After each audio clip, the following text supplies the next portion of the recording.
السلام علیکم ناظرین، اس ایپیسوڈ کے شروعات میں ہم دیکھتے ہیں گھوڑے پر سوار جرکتائے حشاش بشاش قبیلے پہنچتا ہے اور ہنستے مسکراتے ہوئے وہاں پہ موجود عثمان صاحب کے پاس جاتا ہے۔ پھر ان سے کہتا ہے برسا سے خبر آئی ہے اور حان صاحب آج برسا کے مغربی دروازے سے اندر داخل ہوں گے، بوران بھائی نے خبر بھیج دی ہے۔ یہ سن کر عثمان صاحب اور ملعون خاتون بہت خوش ہوتے ہیں اور عثمان صاحب جوش میں کھڑے ہوتے ہوئے کہتے ہیں واہ رے میرے شیر بوران، تو اس کا مطلب ہے اس نے کامیابی حاصل کی۔ جرکتائی کہتا ہے اور وہ آپ کی خیر کی دعا چاہتے ہیں، تو عثمان صاحب کہتے ہیں ہماری بھی دعا اور دل اس کے ساتھ ہے، لیکن اپنے سردار سے اجازت لینا ایک بات ہے اور اپنے سردار سے تعریف لینا الگ بات ہے۔ اگر وہ برسا کو جیسا کہ اس نے وعدہ کیا ہے بغیر چلائے بغیر تباہ کیے برباد کیے بغیر لینے میں کامیاب ہوتا ہے تو وہ ہمیں منظور ہے، اور اگر نہیں ہو سکا تو پھر بھی یا اللہ بسم اللہ۔ ناظرین، اس کے بعد ہم دیکھتے ہیں کہ اورحان اپنے ساتھیوں اور سرداروں کے ساتھ برسا پر حملہ کرنے کے لیے بالکل تیار بیٹھا ہوتا ہے۔ سب کی نظریں برسا کے دروازے پر ہوتی ہے۔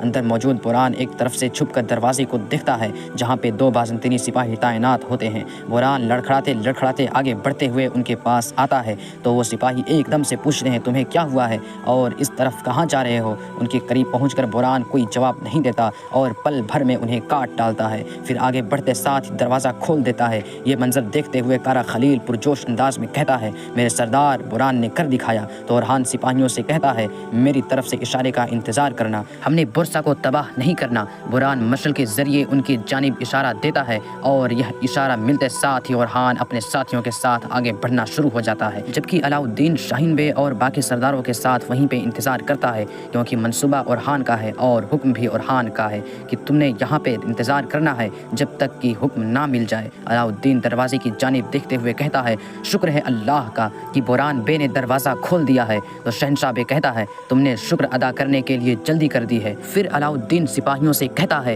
ہم بوران بے کے اشارے سے حملہ کریں گے، ہر کوئی تیار رہے۔ اورحان اپنے سپاہیوں کے ساتھ اللہ اکبر کی صدائیں کہتے ہوئے برسا کی جانب بڑھتا ہے، مگر اسی لمحے بوران کو ایک تیر آ لگتا ہے، مشعل بھی اس کے ہاتھ سے گر جاتی ہے۔ یہ منظر دیکھ اورحان، علاؤالدین، شہنشاہ بے سب بہت پریشان ہو جاتے ہیں۔ بوران کو دوسرا تیر لگتا ہے تو اورحان کا خون کھول اٹھتا ہے۔ وہ سرپٹ اپنے ساتھیوں کے ساتھ دروازے کی جانب بھاگتا ہے۔ علاؤالدین کے ساتھی حرکت کرنے ہی لگتے ہیں، مگر علاؤالدین انہیں روک دیتا ہے اور کہتا ہے اشارے کا انتظار کرو۔ تیر لگنے کے باوجود بوران آگے بڑھتا ہے اور لڑائی میں کود پڑتا ہے۔ اورحان بھی برسا میں داخل ہوتے ساتھ ہی اپنا قہر ڈھا دیتا ہے، مگر بازنطینی سپاہی بوران کو قابو کرنے میں کامیاب ہو جاتے ہیں اور اسے کھینچتے ہوئے لے جاتے ہیں۔ اورحان کا دستہ جیسے ہی قلعے میں داخل ہوتا ہے، بلندی پر موجود بازنطینی سپاہی حرکت میں آ جاتے ہیں اور ابلتا ہوا تیل ان پر ڈالتے ہیں۔ اورحان کا جوش و جذبہ آسمان کی بجلیوں کو چھو رہا ہوتا ہے۔ وہ کافروں کے صفوں کو چیرتا ہوا آگے بڑھتا ہی چلا جاتا ہے، مگر پیچھے اس کے بہت سے ساتھی تیروں اور تیل کا نشانہ بن رہے ہوتے ہیں، جبکہ دمرل اور کارا خلیل اورحان کا بھرپور ساتھ دیتے ہیں اور اس کے دائیں بائیں کافروں کو کاٹ رہے ہوتے ہیں۔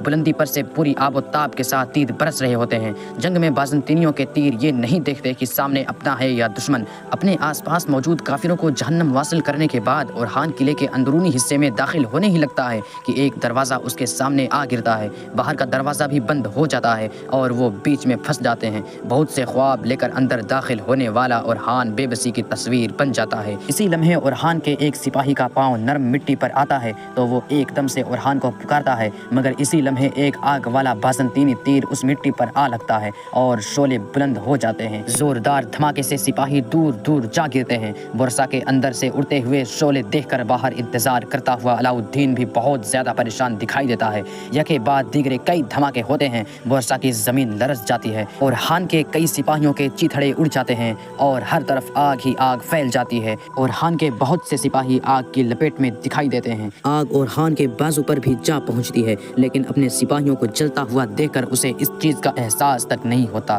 وہ بے بسی میں اپنے سپاہیوں کو جلتا ہوا دیکھتا ہے۔ یہ منظر دیکھتے ہوئے باہر موجود لوگوں کا صبر جواب دے جاتا ہے اور علاؤالدین کہتا ہے میرے بھائی جل رہے ہیں، سپاہیوں چلو حملہ کرو۔ یہ کہتے اور سنتے ساتھ ہی علاؤالدین سپاہیوں اور سرداروں کے ساتھ قلعے کی جانب بھاگ پڑتا ہے اور حان کے سپاہی جلتے جلتے لاشیں بنتے ہیں اور گرتے ہوئے شہید ہو جاتے ہیں۔ قلعے کے اندر اورحان کے سپاہی راکھ بن کے گر رہے ہوتے ہیں۔ اورحان کی نظریں مسلسل ان پر ٹکی ہوتی ہیں، مگر وہ کچھ نہیں کر پا رہا ہوتا ہے۔ ایسا محسوس ہوتا ہے کہ جیسے ایک لمحے کے لیے سب کچھ رک سا گیا ہو۔ اورحان آگے بڑھ رہا ہے، اسے ہر طرف تباہی دکھائی دے رہی ہے۔ جلتے ہوئے سپاہی، اڑتے ہوئے تیر، آگ بھلے تیر، راکھ بنتے سپاہی، ہوا میں تلواریں بس تباہی اور صرف تباہی۔ لیکن یہ اورحان کا صرف خیال ہوتا ہے، کیونکہ وہ ایک قدم بھی نہیں ہلا پا رہا ہوتا ہے اور مکمل طور پر سبتا میں ہوتا ہے۔ کارا خلیل اس کے پاس آتا ہے اور اس کے بازو پر لگی ہوئی آگ بجھاتا ہے۔ بہر علاؤالدین سرداروں اور سپاہیوں کے ساتھ دروازے کے پاس پہنچتا ہی ہے کہ ان پر اندھا دھند تیر برسا دیے جاتے ہیں۔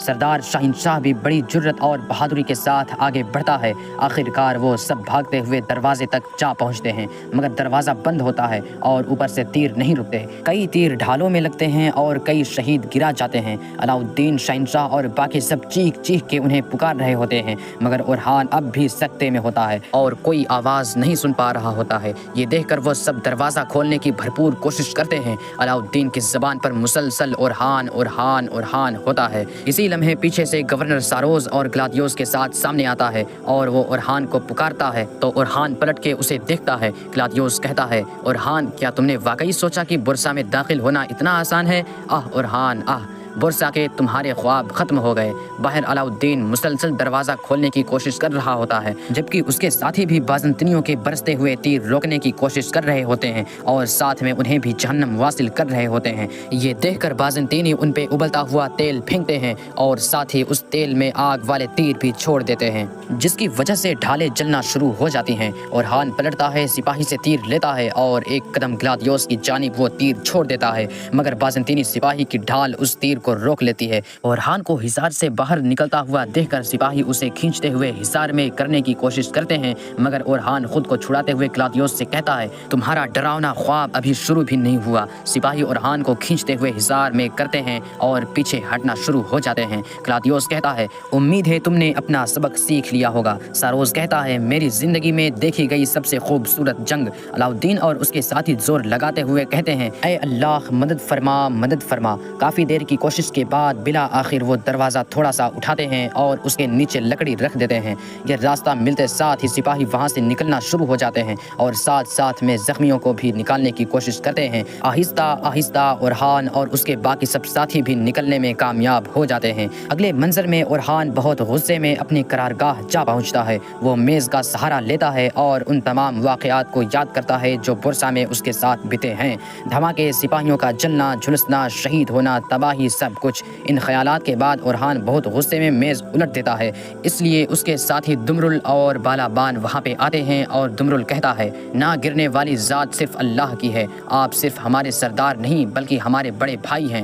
بالابان کہتا ہے، ہمارے جان آپ پر فدا ہو، اگر آپ نے اپنا غصہ نکالنا ہے تو ہمارے جسم حاضر ہیں۔ یہ سن کر اورحان کہتا ہے، ہائے میرے دمرل، ہائے میرے بالابان، تم دونوں میری جان کے ساتھی ہو۔ بالابان کہتا ہے، قید میں گرنے سے بہتر ہے کہ ہم ایک کالی مٹی میں گر جائیں، کالی مٹی ہماری قبر بن جائے۔ اورحان کہتا ہے، انتظار کرو، ہمیں برسا لینا ہے، اب بتاؤ جو قیدی تم لائے ہو کیا وہ ٹھیک ہے؟ تو بالابان کہتا ہے، اگر وہ مر گیا تو میں اسے اس کے پیدا ہونے پہ افسوس دلاؤں گا، اس لیے وہاں پہ کارا خلیل آتا ہے۔ اسے دیکھ کے اورحان کہتا ہے، جنگ میں چمکنے والی تمہاری آنکھوں کی روشنی بجھ گئی ہے، کیا خیریت ہے؟ تو خلیل کہتا ہے، ہم تو سپاہیوں کی دیکھ بھال کرتے ہیں حضور، کوئی رونے والا یا شکایت کرنے والا نہیں ہے، وہ زبان سے بس یہی کہتے ہیں کہ ہماری جان ہمارے سردار پہ فدا ہو۔ یہ سن کر اورحان باہر کا منظر دیکھتا ہے تو بہت سے زخمی تکلیف میں ہوتے ہیں، سپاہی ان کی مدد کر رہے ہوتے ہیں۔ پھر کارا خلیل کہتا ہے، میرے حضور، آپ پر لاپرواہی سے کام کرنے کا الزام لگاتے ہیں، وہ کہتے ہیں کہ اتنے سالوں کا حق یہ نہیں ہونا چاہیے تھا۔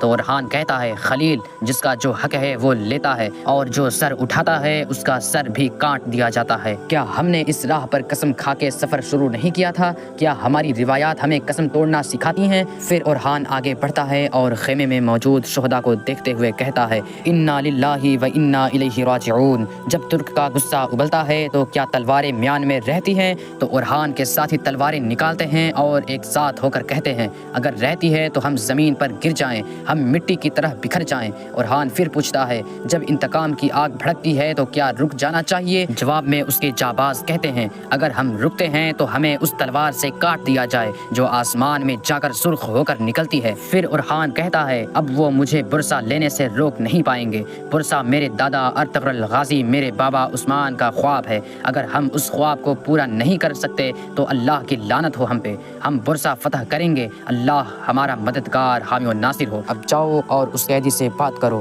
جو کچھ وہ جانتا ہے معلوم کرو، اپنے شہداء اور انتقام نہ لینا ہمیں زیب نہیں دیتا، چلو شاباش۔ یہ سنتے ساتھ ہی اورحان کے جانباز چلے جاتے ہیں۔ ناظرین، اس کے بعد ہم دیکھتے ہیں کہ کائی قبیلے میں ملعون خاتون دیدار کے ساتھ آگے بڑھ رہی ہے۔ دیدار خاتون کہتی ہیں محاصرے نے عوام کی کمر توڑ دی ہے۔ جواباً ملعون خاتون کہتی ہیں معلوم ہے منزل بغیر تکلیف کے نہیں ملتی، جب یہ ختم ہو جائے گا تو مصیبتیں بھی ختم ہو جائیں گی۔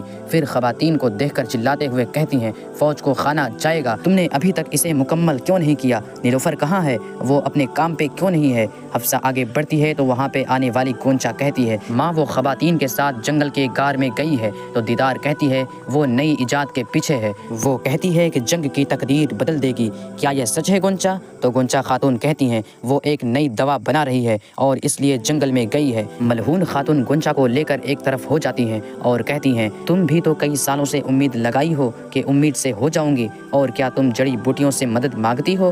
تم دونوں کا حساب ایک جیسا ہے، جلدی کرو، کل تک سب ختم ہو جانا چاہیے۔ یہ کہتے ساتھ ہی ملعون خاتون آگے بڑھ جاتی ہیں اور گونچا خاتون کی آنکھیں بھر آتی ہیں۔ تو ناظرین، اسی کے ساتھ یہ ایپیسوڈ بھی اختتام پذیر ہوتی ہے۔ ویڈیو پسند آئے تو لائک کر دیں، شیئر کر دیں، سبسکرائب نہیں کیا ہوا ہو تو سبسکرائب کرنے کے ساتھ ساتھ گھنٹی والے آئیکن کو دبانا مت بھولیں۔ ملتے ہیں انشاءاللہ نیکسٹ ویڈیو میں، تب تک کے لیے رکھیں اپنا اور اپنوں کا بہت زیادہ خیال۔ اللہ نگہبان۔